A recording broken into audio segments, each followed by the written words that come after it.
Hi. Hi, hello. I'm going to do a trigger warning for this video. We're going to be talking about mental health issues. We're going to be talking about disordered eating. We're going to just be talking about all of it. So if that's something that triggers you, please X out now, because yeah. So a couple weeks ago, I came on here and I said that I was going to switch to a more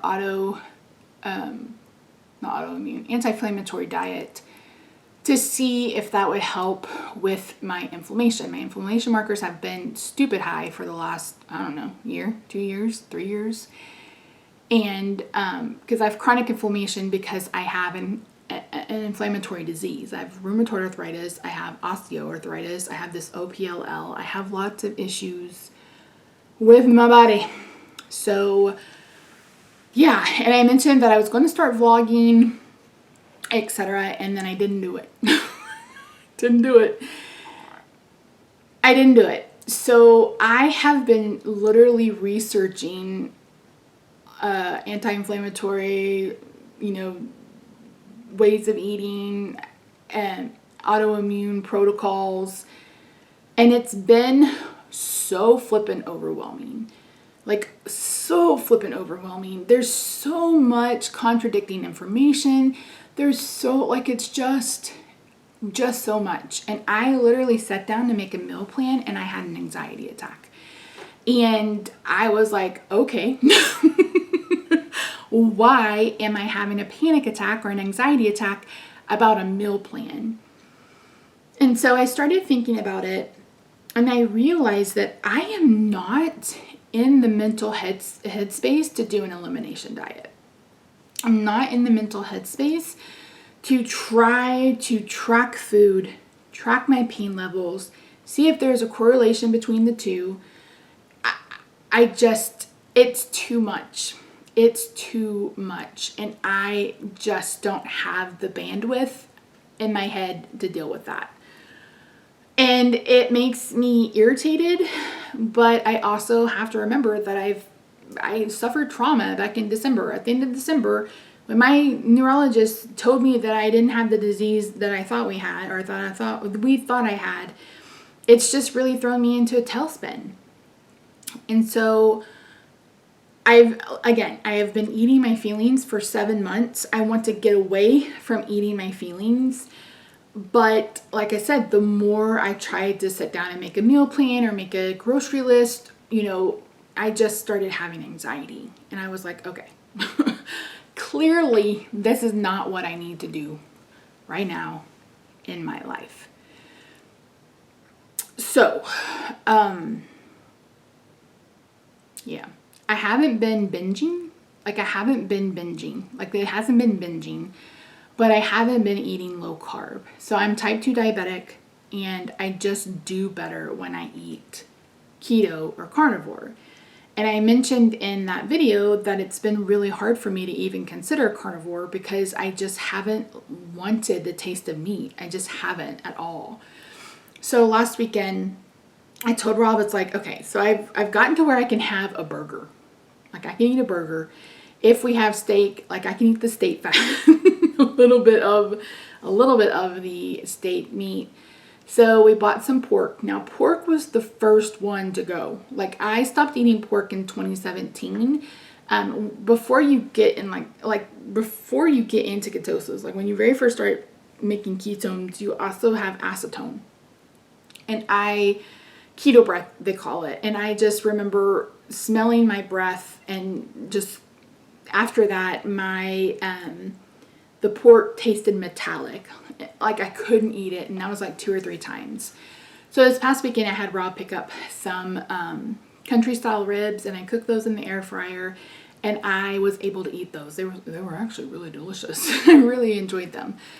So I had him buy me a bag of frozen shrimp because I want to see if I can eat that. Shrimp is something I haven't had since I've started this new medication. If you're unfamiliar, I started Wegovy. So Wegovy is basically Ozempic at a higher dosage. It's only been FDA approved for weight loss. It hasn't been FDA approved yet for diabetics. That whole system is so fucked up. It pisses me off to no end, because I think I told you guys when I was talking to my rheumatologist and I was like, the IVIG was working, and she's like, it was helping the arthritis. She's like, unfortunately, I would have to send you to a new neurologist and we'd have to go through it all again. She's like, it's not FDA approved to treat rheumatoid arthritis. And I was like, Jesus, Mary, and Josephina. So, yeah. Anyway, so I haven't tried the shrimp, but I did try the pork, and it was good. So we're going to try pork chops. We're going to try shrimp. I don't know if there's much else I'm going to try. I've been okay with hamburger and hamburger meat. Chicken doesn't bother me, so we'll see going forward. I also bought some quinoa. I love quinoa. I love quinoa. And that's an ancient grain or whatever they called it. And so many people said, yeah, that's perfect. That's great for you. And other people were like, nah, bitch, nah. So yeah. So what I've decided to do is during all of my research, and you guys, I've literally been researching for weeks. I have Kindle Unlimited, and there's a lot of anti-inflammatory cookbooks and stuff that are on Kindle Unlimited. So I've read probably 6 or 7 like cookbooks and protocol books, etc. And it's just been so much. But in my reading, I stumbled upon a blog post by someone who mentioned that she had a food sensitivity test. And I was like, I need to have a food sensitivity test. So I'll try to flash it up on the screen. It's like Everlywell, something. Everlywell. So there are 2 different food sensitivity tests. So there is the regular one, which tests 96 foods. And then there is the Big Mama Jamma that tests 204 foods. At this point in my journey, I feel like that is a kind of logical step in this process to figure out what foods I may be sensitive to. Now, this is completely different than an allergy test. This is just one that says your body may not react well with these foods.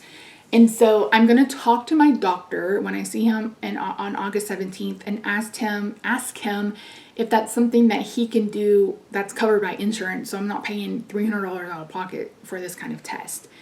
So we'll see. Again, I would much rather have the higher one that tells me all of the foods that may be causing me any issues.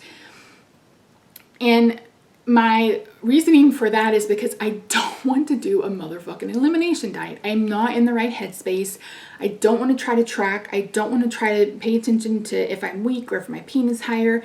I don't want to do all that. Again, I don't want to focus on all of that. It's already, every minute of my day. I don't want to hyper focus on it. So I think this is the way to go. So that means until that happens, I am going to try to do keto and intermittent fasting.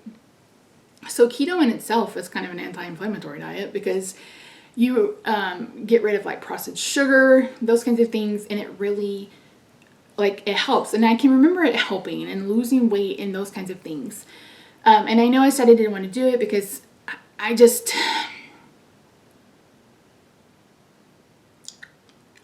have to do something. I have to do something. And I feel like keto and intermittent fasting is going to be a good way to go until I can have that food sensitivity test, until I can get my blood sugars down to where they need to be.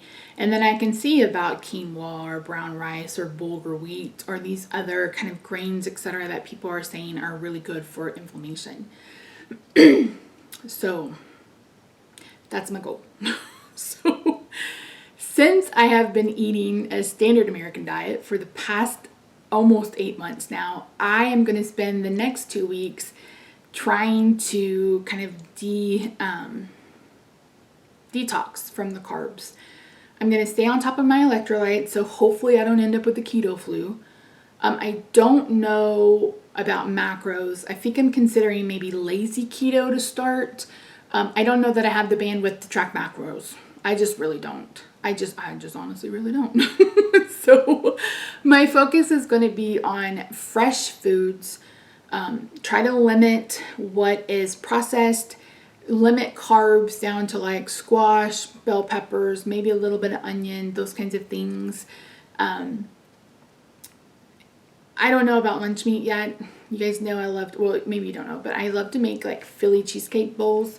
It's basically I cook the roast beef, like lunch meat roast beef. I cook it down, get all the water out, and then I cook mushrooms, bell peppers, and onions, and I mix it all together, and I throw it in containers and put it in the fridge, and I can heat one of those up and eat it. It's a really quick meal for me and something that I enjoy. So we'll see. But yeah, I feel like I'm all over the damn place. And then I think I mentioned that I did the FMA test. The phlebotomist came like on the 12th or the 13th of July, and these came in last week. And as the lady said, I have false negative. She said it would be a possibility. I'll try to flash up a picture of what I'm talking about. So this tells you like how they score it, where you are, etc. So 50 is confirmable. So at 50, whatever they've tested for and you've shown off, so 50 is that, yeah, it's confirmable. Anything over 81 to 90 is strongly confirmable, and then 91 and 100 is extremely confirmable. And I ended up at 41. Yeah? No, 45.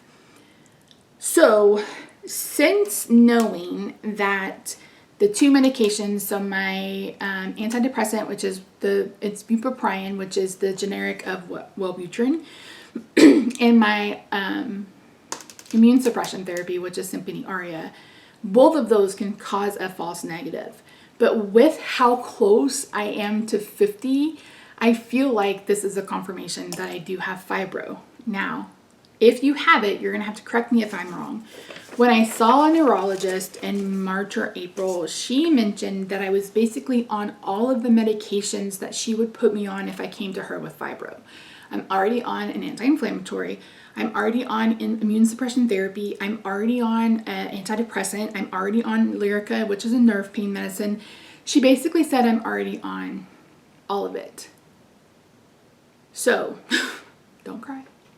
Do not cry. Do not cry. We're not going to cry today. You did your makeup real pretty so you wouldn't cry.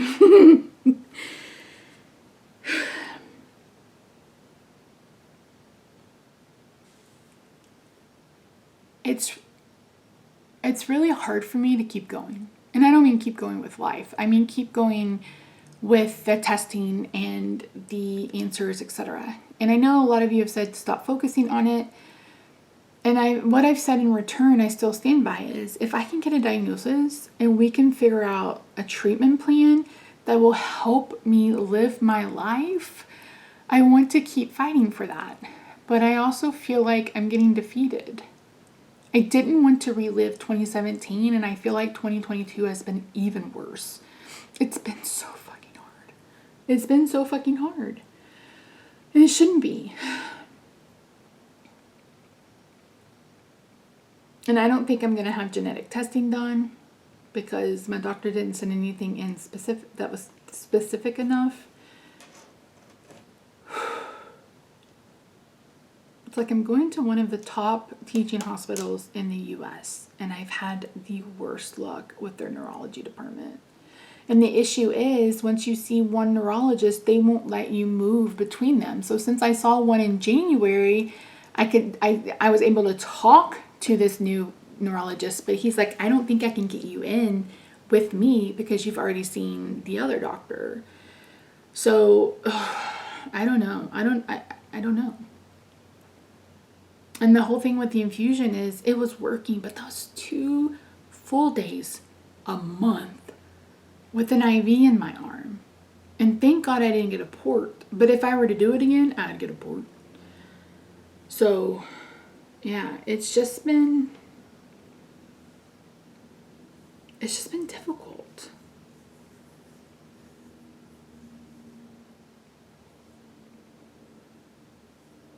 I mean, I wish I could explain to you exactly how it feels. Like, because I've said before, it feels like, if you've ever moved in the heat of summer, it feels like you've carried 100-pound boxes up and down 10 flights of stairs for 17 hours. I mean, it's that level of weakness. I never know how my day is going to go until I wake up. I sit on the edge of the bed for about a good 5 or 6 minutes, and I'm like, okay, do I have enough strength to take a shower? If I feel like I do, then I'll take a shower. If I don't, then I know it's going to be a day that I'm going to have to take it easy. And sometimes that means, struggling to hold my toothbrush. Sometimes that means Rob having to cut up my food.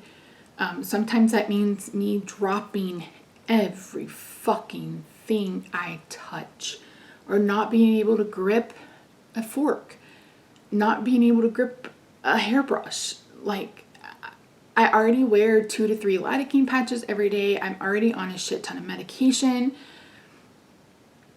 and nothing helps. Like, that's the issue. Like, nothing helps the weakness. It helps the pain somewhat from all the nerve pain, but it doesn't help the weakness.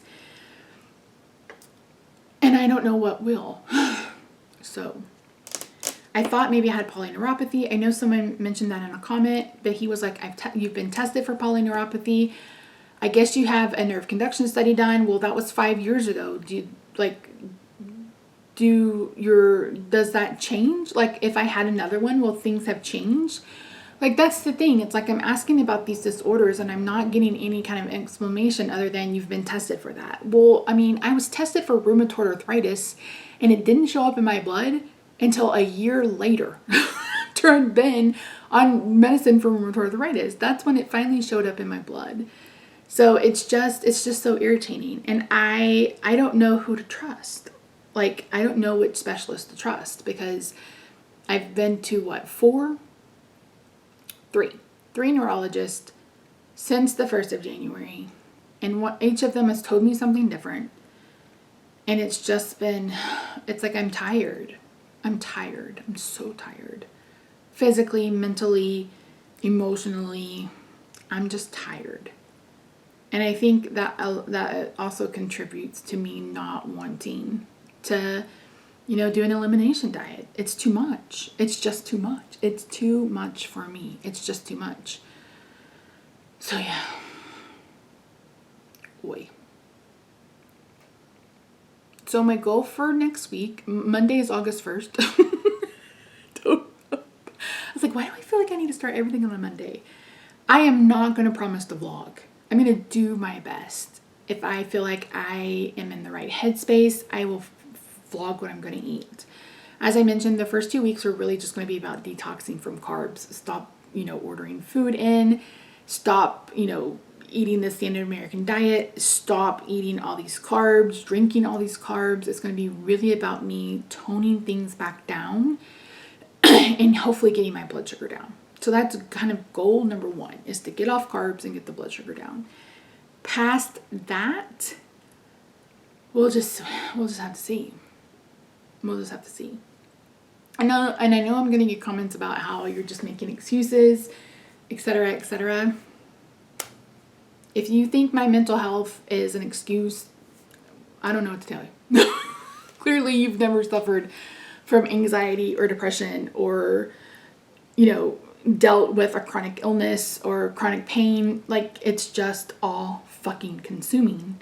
And I have to decide every day what's going to get top billing. And right now, it has to be my mental health, because I can't do anything else without my mental health being in a good place. And right now, it's not.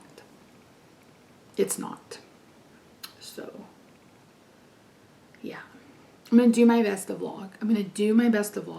That way, I just need someone in my corner. You know what I mean? I just need someone in my corner. Someone who can cheer me on. Someone who understands what's going on, because so many people don't. Feel better. I just want to feel better. I just want to have answers. I just want to be able to live my life. That's really all I'm asking for. Seriously.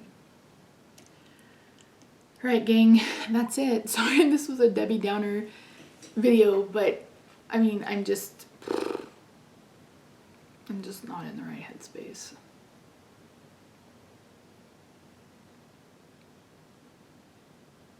And I don't know how to get there. I think going off carbs will help. I think that'll help some of the brain fog.